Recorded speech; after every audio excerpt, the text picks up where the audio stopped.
تحریک پاکستان قربانیوں سے عبارت ایک ایسی داستان جس کی بازگشت صدیوں تک سنائی دیتی رہے گی۔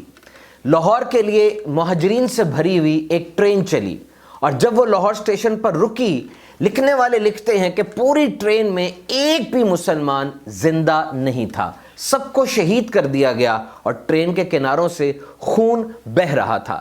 ننھے بچوں کو، دودھ پیتے بچوں کو ماؤں کی گود سے چھینا گیا، انہیں نیزوں میں پرو کے دیوار سے پٹخ دیا گیا۔ So the question is, why Pakistan? Pakistan کیوں بنا؟ Simple answer, Islam, Islam and اسلام۔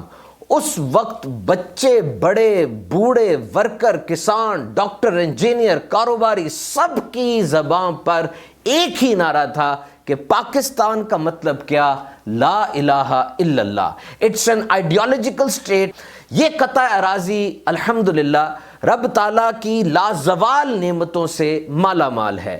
کھیوڑا کی کان لیجئے، the most finest salt in the world، قدرتی گیس ہے، کاپر کے اور گولڈ کے ذخائر پاکستان میں بہت زیادہ موجود ہیں۔ اسی طرح اگر زراعت کی بات کی جائے کہ پاکستان کی اکانومی 70% وہ ایگریکلچر کے اوپر ڈیپینڈ کرتی ہے، تو 4 موسم ہمارے پاس ہیں جس وجہ سے بڑی بہترین کراپس پاکستان میں ہوتی ہیں۔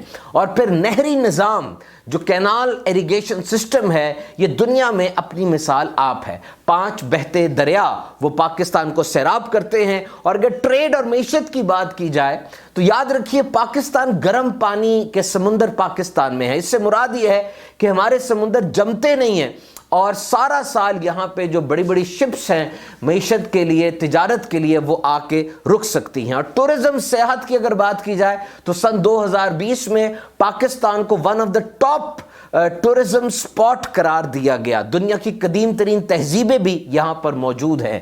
اور سب سے بڑی شان ہماری آن وہ ہے افواج پاکستان۔ پاکستان کی 7300 کلومیٹرز بڑی اور لمبی سرحد کی ہر لمحہ حفاظت کے لیے بری، بحری اور فضائی فوج بالکل چست اور تیار ہیں۔ They are one of the most planned, professional and skilled in all form of combats۔ یہ وہ فوج ہے جس پر ہمیں فخر ہے۔ اسی لیے تو کہا جاتا ہے کہ there is no force on earth that can undo Pakistan. Pakistan کو اسلام کا قلعہ کہا جاتا ہے۔ یہ بات بھی کہی جاتی ہے کہ پاکستان تو اسی دن بن گیا تھا جب برصغیر میں پہلا شخص مسلمان ہوا تھا۔ اولیاء کرام، صوفیاء اعظام کی یہ سعی جمیلہ ہے، ان کا حسن اخلاق ہے اور ان کی پھیلائی ہوئی یہ دین کی دعوت ہے۔ حضرت سچل سرمست، حضرت شاہ عبداللطیف بھٹائی رحمۃ اللہ تعالیٰ علیہ مجمعین، لال شہباز قلندر، سید بلبل شاہ بخاری، آپ نے سندھ اور بلوچستان کی زمین کو کور کیا۔ حضرت سید معین الدین چشتی اجمیری رحمۃ اللہ تعالیٰ علیہ 90 لاکھ غیر مسلموں کو دائرہ اسلام میں داخل کیا۔ اقبال فرماتے ہیں کہ پنجاب کی دھرتی میں اسلام کی حرارت اگر ہے تو یہ سب داتا علی حجویری کا فیضان ہے۔ اسی طرح بابا فرید رحمۃ اللہ تعالیٰ علیہ اور کثیر تعداد میں بزرگان دین جن کی کوشش اور حسن اخلاق ہے کہ ان لوگوں کے دلوں کے اندر اسلام کی شمع روشن ہوئی۔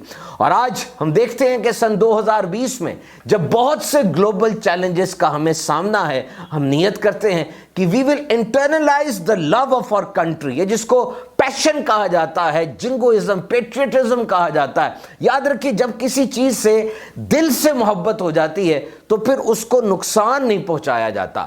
آئیے ہم نیت کرتے ہیں کہ ایک قوم کی طرح اپنے اس وطن کی حفاظت کریں گے۔